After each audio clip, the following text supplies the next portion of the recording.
Ya, Tribuners, Assalamualaikum warahmatullahi wabarakatuh. Selamat siang buat Tribuners dimanapun Anda berada. Jumpa lagi bersama saya, Fiorena Jeretno, dalam program Highlight Tribun Timur Cetak edisi Senin 29 Januari 2024. Dan tentunya di edisi hari ini kita akan menyajikan dan telah menyajikan buat Tribuners untuk berbagai beragam informasi dimulai dari halaman pertama hingga halaman 16 edisi hari ini. Tentunya kami akan membacakan beberapa headline yang tentunya sudah tersaji di Tribun Timur Cetak edisi hari ini. Dan juga informasi buat Tribuners bagi yang ingin berlangganan dan tertarik untuk membaca secara fisik atau juga melalui koran, bisa menghubungi kami di nomor 0411-811-5500 atau juga bisa melalui SMS juga WA di nomor 081-1413-5555. Dan terpampang nyata di layar kaca Anda saat ini bisa di screenshot atau juga bisa langsung dihubungi.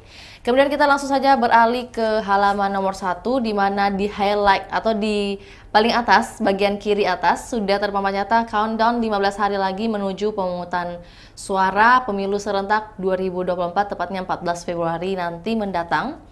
Hari Rabu tepatnya, jadi persiapan buat Tribuners nanti di hari Rabu luangkan waktunya untuk memilih caleg juga Presiden Republik Indonesia. Dan di halaman pertama, kita menyajikan Dani Pomanto gugat Undang-Undang Pilkada di MK. Sebagai informasi, Wali Kota Makassar, Dani Pomanto bersama 10 kepala daerah di Indonesia mengajukan uji materi judicial, review ketentuan pasal 201 ayat 7, ayat 8, dan ayat 9 Undang-Undang Pilkada ke Mahkamah Konstitusi. Kepala daerah lain yang ikut mengajukan uji materi yakni Gubernur Jambi, Gubernur Sumatera Barat, Bupati Kabupaten Pesisir Barat, Bupati Malaka, Bupati Kebumen, Bupati Malang, Bupati Nunukan, Bupati Rokan Hulu, dan Wali Kota Bontang. Untuk memuluskan langkah gugatan ini, ke-11 kepala daerah ini menggandeng Visi Law Office sebagai kuasa hukum. Dan untuk informasi lebih lengkapnya mengenai informasi ini bisa langsung ke halaman 7, bisa diakses di e-paper juga melalui gadget Anda di website kami www.tribuntimur.com. Selain itu kita juga menampilkan informasi di samping kiri dari Dani Pomanto gugat undang-undang, kita juga ada dokumentasi di mana dukung pemenang Ketua Umum Pengurus Besar Nahdlatul Ulama, Kiai Haji Yahya Khalil Stakuf bertemu dengan Wakil Ketua MPR Republik Indonesia 2004-2009 di Jakarta, tepatnya beberapa waktu lalu sebelum kembali ke Makassar. Dalam pertemuan ini, Kiai Yahya menanyakan ke Aksa Mahmud tentang dukungannya di Pilpres 2024 dan dijawab oleh pendiri Bosowa dengan tegas bahwa dirinya mendukung yang menang. Benar juga. Dan selain itu ada informasi mengenai PDIP jajaki koalisi dengan Anies Muhaimin. Di mana statement dari Andi Ansyari Mangkona selaku Wakil Ketua DPD PDIP Sulawesi Selatan menyatakan pokoknya kalau memang ada arahan seperti itu pasti kita lakukan, tapi kan untuk sekarang tidak bisa. Dan PDIP membuka peluang untuk berkoalisi dengan kubu pasangan Anies Baswedan jika Pilpres 2024 berlangsung 2 putaran. Ketua DPP PDIP Puan Maharani mengaku masih menunggu perkembangan lebih lanjut untuk menindaklanjuti rencana koalisi tersebut. Juga informasi dari dunia sepak bola, kita ada informasi mengenai perjalanan timnas Indonesia di Piala Asia 2023, di mana ada statistik juga yang kami tampilkan, ada grafis statistik. Timnas Indonesia lolos Piala Asia, ini pertanyaan besar, keikutsertaan timnas Indonesia di ajang Piala berturut-turut dari tahun ke tahun 1996, 2000, 2004, 2007 hingga 2023 baru ikut serta lagi. Dan ada juga catatan bola dari Willy Kumurur selaku penikmat bola,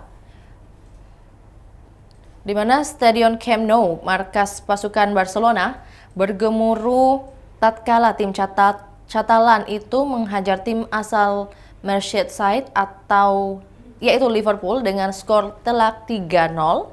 di leg pertama semifinal Liga Champions musim 2018-2019. Juga terima kasih Garuda dari babak 16 besar Piala Asia 2023, di mana Indonesia takluk pesepak bola timnas Indonesia Asnawi Mangku Alam yang ada di tengah baju merah berebut bola dengan pesepak bola timnas Australia Kye Rowles kiri dan Jackson Irvine kanan dalam pertandingan babak 16 besar Piala Asia 2023 di Stadion Jassim bin Hamad, Doha, Qatar. Untuk informasi lebih lengkapnya dari halaman 1, tentunya kami akan menyajikan video berikut ini. Berikut laporannya, selamat menyaksikan. Halo Kerham. Halo Pak, Assalamualaikum warahmatullahi wabarakatuh. Waalaikumsalam warahmatullahi wabarakatuh. Untuk edisi cetak, Tribun Timur edisi cetak 29 Januari 2024. Ya. Jadi kita masih turun dengan berita politik ya, Pak Is. Ya. Kali ini mengulas tentang kedatangan Puan Maharani, elit-elit PDIP ya, ke Sulawesi Selatan. Jadi kedatangannya ini untuk menghadiri harlah ketiga Iya. di Sulawesi Selatan. Nah, yang menarik sini Pak Is, karena ada wacana Wacana apa itu kan? Antara calon presiden 01 dan calon presiden 02, 03 ini berkoalisi. Iya. Berkoalisi. Jadi koalisi ini mempertemukan antara Nasdem, PKS, PKB dan PDIP dan P3. Iya. Jadi membentuk satu poros lagi. Iya. Ini ya tentu ini koalisi ini akan terjadi jika Dua putaran. Jika Pilpres berlangsung selama 2 putaran. Ya. Jadi waktu ditanya Puan Maharani ditanya oleh wartawan apakah ada koalisi, apakah rencana koalisi dengan Anies Mohaimin, ya Mbak Puan bilang ya kita tunggu saja hasilnya nanti. Iya. Nah, artinya peluang itu ada. Ya, bisa saja terjadi kan. Sekjen PDIP juga Hasto Kristianto juga mengatakan bahwa ya kalau memang memungkinkan kenapa tidak? Iya. Nah, jadi ini entah nanti apakah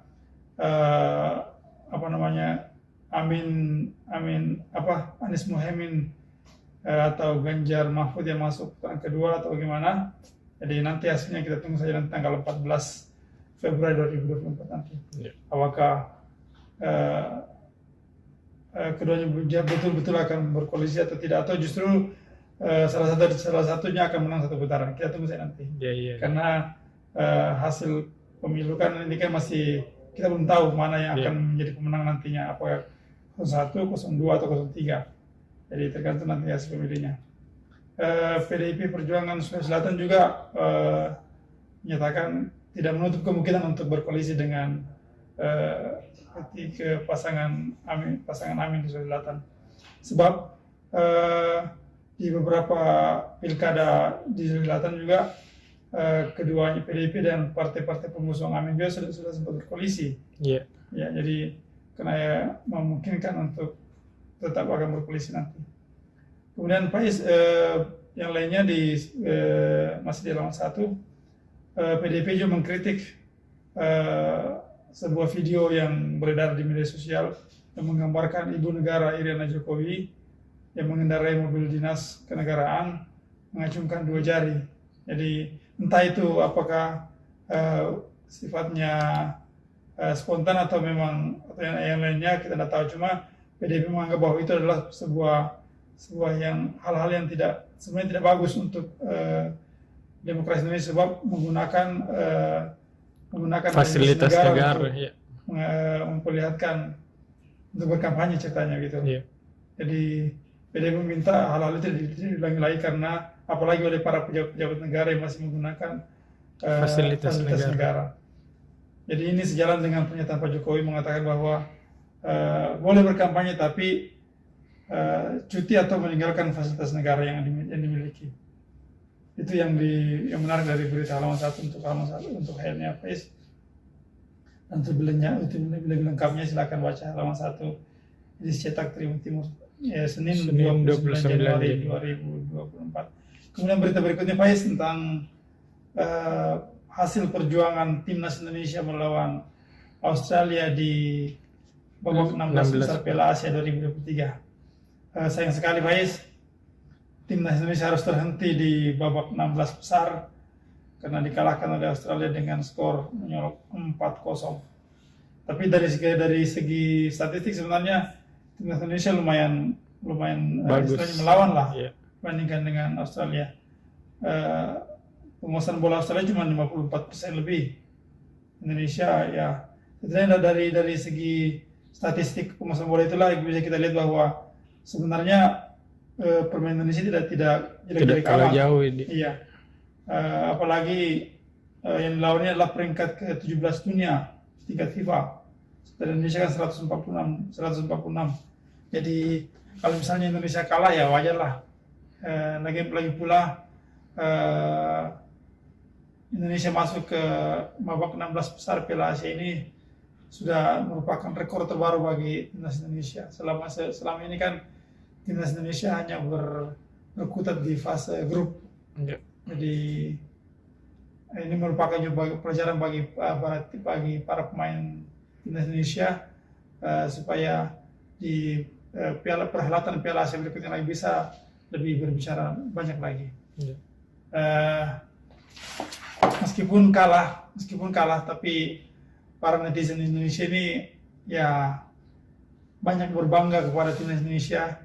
Mereka banyak mengucapkan terima kasih, ya menghargai perjuangan para pemain-pemain timnas Indonesia itu diungkapkan lewat cuitan-cuitan di media sosial dan baik di Twitter maupun di Instagram maupun di Facebook. Mereka mengatakan bahwa perjuangan Indonesia sudah cukup, perjuangan timnas Indonesia sudah sangat bagus sekali sampai ke babak 16 besar. Jadi mereka berdoa supaya di perhelatan berikutnya timnas Indonesia bisa maju ke babak lebih tinggi lagi. Iya. Saja mungkin Faiz. Kemudian berita berikutnya Faiz ini tentang kabar Wali Kota Makassar dan Pemantau ikut bersama 11 kepala daerah di Indonesia melakukan gugatan ke Mahkamah Konstitusi jika mereka mengajukan gugatan atas dan Pemantau berharap bahwa undang-undang itu direvisi dan masa jabatannya dikembalikan hingga 2026 mendatang. Jadi kita tunggu nanti hasilnya bagaimana.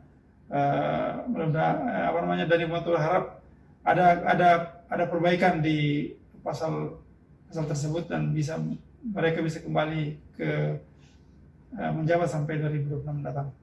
Ini saja mungkin Faiz, lebih lengkapnya silakan baca Tribun Timur edisi Senin 29 Januari 2024. Assalamualaikum warahmatullahi wabarakatuh. Waalaikumsalam warahmatullahi wabarakatuh. Kasih Kak.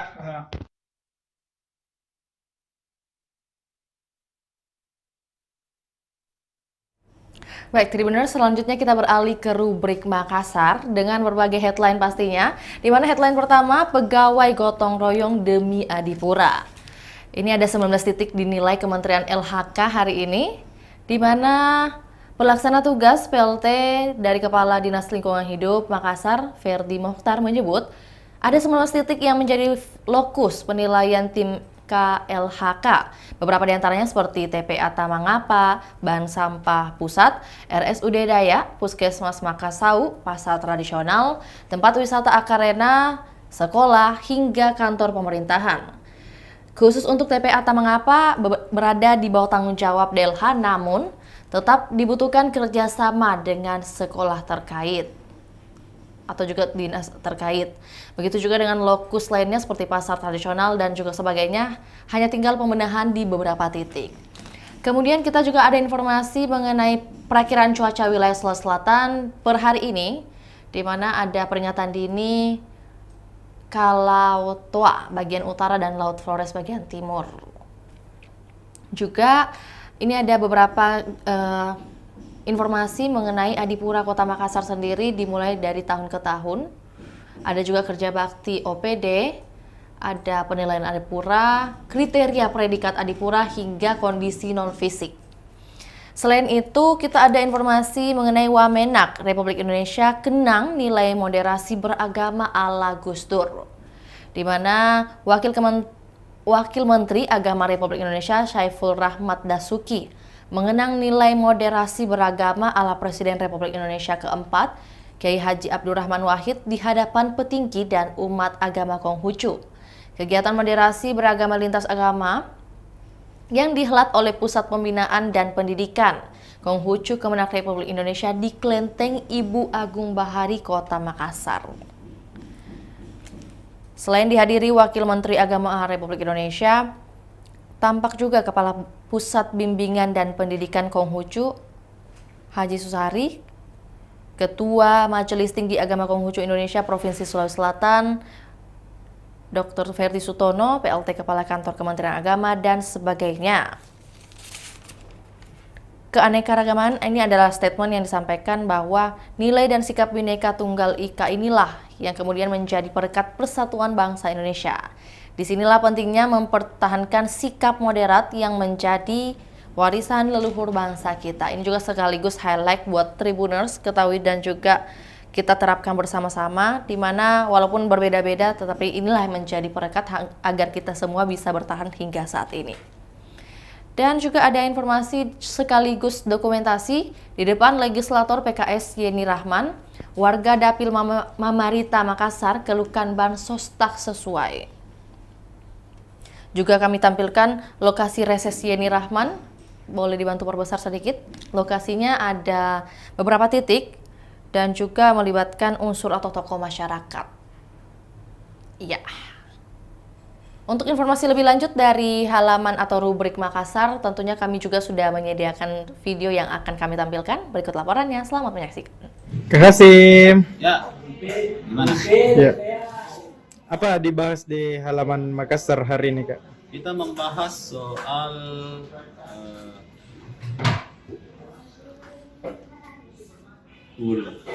soal Adipura. Jadi setelah kemarin tahun 2017 Adipura ini sangat lama sekali kita tidak dapat. Iya. Dan pemerintah kota sudah menarget tahun ini di 2024 dapat lagi ke Adipura. Piala Adipura di Makassar itu baru dua. Pertama Pak Malik di Basri, wali kota tahun 97 sampai 2004. Kemudian nanti 93-97 jadi 2004 Pak apa namanya ini bukan kepala Pemda ini sementara semua OPD Pemkot ini turun langsung untuk mendapatkan Adipura. Bagaimana mereka sampai membersihkan kanal di pekerjaan Satpol PP ini, dan beberapa tim lapangan ini sedang jor-joran untuk membersihkan kota Makassar. Karena hari ini ada penilai dari Kementerian Lingkungan Hidup dan Kehutanan sudah turun untuk melakukan penilaian. Saya kira ini adalah sebuah langkah yang besar untuk pemerintah kota supaya bisa kembali mendapat Piala Adipura. Karena Piala Adipura itu kan pasti orang bekerja keras membersihkan. Iya. Ya. Kalau bersih, kalau kota kita bersih, masyarakatnya sehat. Kalau masyarakatnya sehat, dia akan mampu berproduksi lebih banyak, bisa bekerja, bisa meningkatkan kapasitas hidupnya, bisa meningkatkan ekonominya karena kan bersih. Beda kalau kumuh. Iya. Nah, sebenarnya itu kan memang beberapa di Kota Makassar itu masih ada di dalam lorong-lorong itu yang harus dibersihkan kota. Terutama di kanal ini karena kan masyarakat kita masih buang-buang sampah sembarangan. Jadi ini yang penting untuk Anda semua warga Makassar 1 juta lebih untuk harus betul-betul menjaga kebersihan. Oke? Oke. Makasih, Kak. Baik, Tribuners, kemudian kita beralih ke informasi mengenai survei SPI Tamsil Linrung Al-Hidayat teratas, dan juga kita menampilkan grafis atau juga dokumentasi dari beberapa elektabilitas DPD Republik Indonesia. Di mana yang paling kiri atas ada Tamsil Linrung, disusul Andi Muhammad Ihsan, Andi Hatta Marakarma, Datulu Andi Maradang, kemudian juga ada Andi Abdul Wahid Waris Halid di baris paling atas. Dan pertarungan kursi Dewan Perwakilan Daerah di Sulawesi Selatan masih panas jelang pemilu 2024.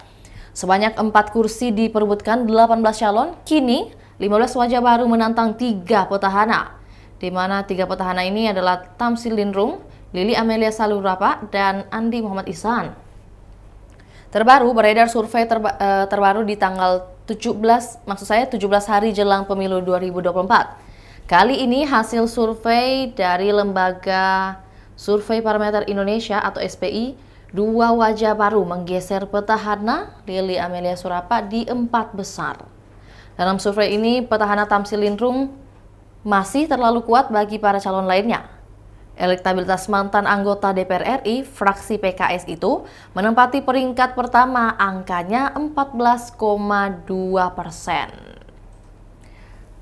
Kemudian kita informasi mengenai terus melakukan sosialisasi dari calon Dewan Perwakilan Daerah Republik Indonesia atau DPD RI, Daerah Pemilihan Sulawesi Selatan Eli Oscar terus melakukan sosialisasi di masyarakat.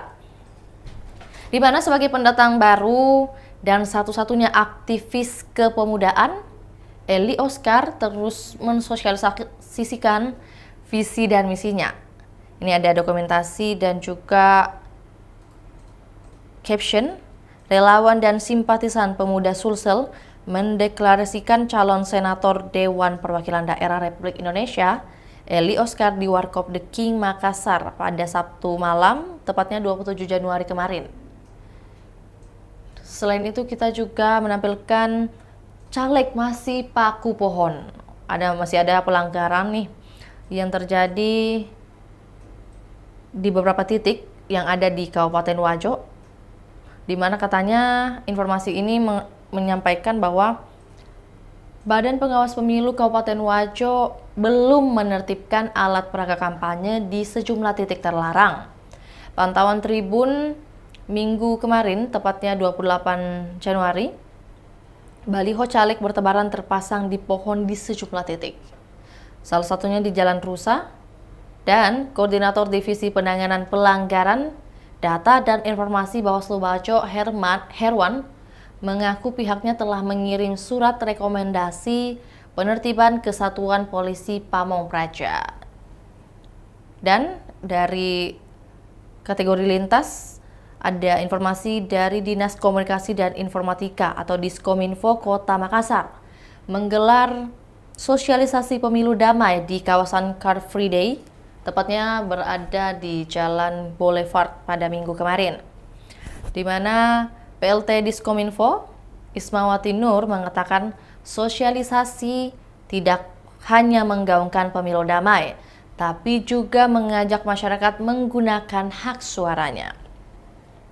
Sebab pemilu menjadi momentum untuk merayakan semangat demokrasi, apalagi agenda ini hanya berlangsung 5 tahunan sekali atau 5 tahun sekali. Jadi ini juga penyampaian buat Tribuners untuk menggunakan hak suaranya dan upayakan pemilu damai di tahun 2024. Untuk informasi lebih lengkap dari halaman 11 atau rubrik Sulsel Memilih, kami juga akan menampilkan video berikut ini. Selamat menyaksikan.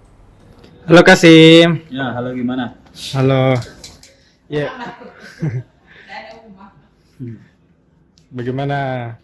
Kan semakin dekat kini pemilu, Kak. Bagaimana politik di Sulsel?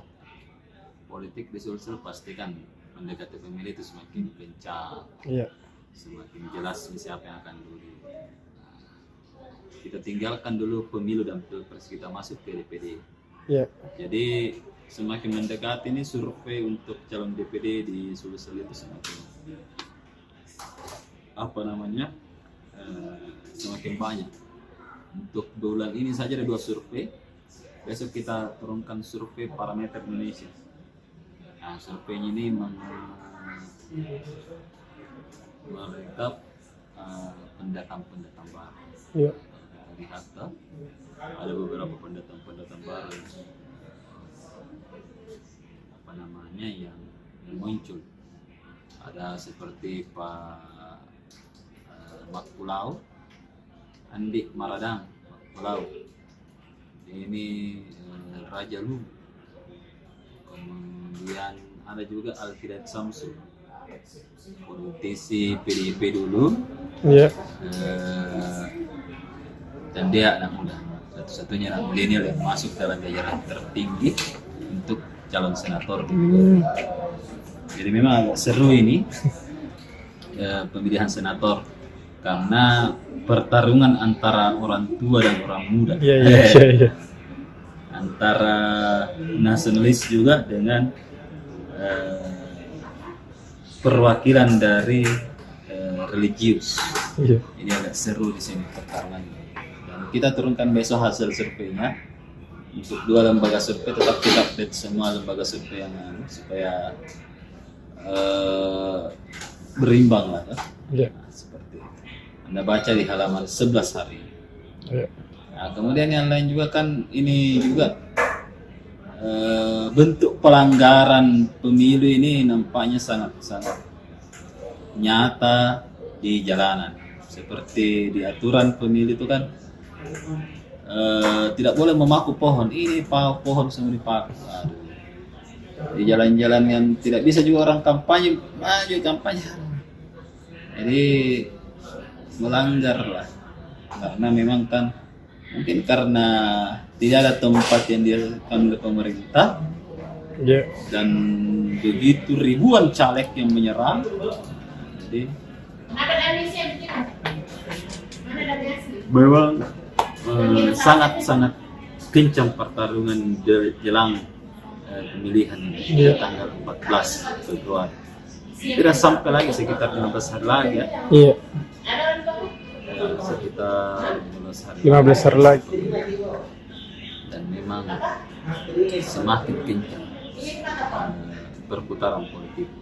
Nah, silakan Anda baca apa saja yang kita bahas, terutama untuk survei DPD RI. Iya. Oke. Oke, makasih Kak. Ya.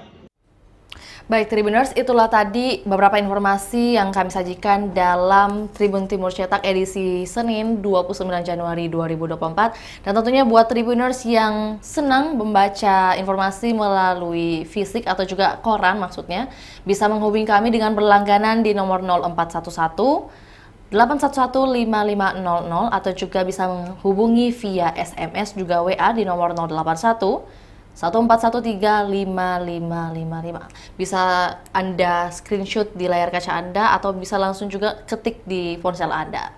Dan untuk itu jangan lupa saksikan program lainnya yang akan kami sajikan setiap harinya, juga program Tribun Timur Cetak, review Tribun Timur Cetak setiap harinya. Saya Fiona Jeretno mewakili kru yang bertugas pamit undur diri. Assalamualaikum warahmatullahi wabarakatuh. Sampai jumpa.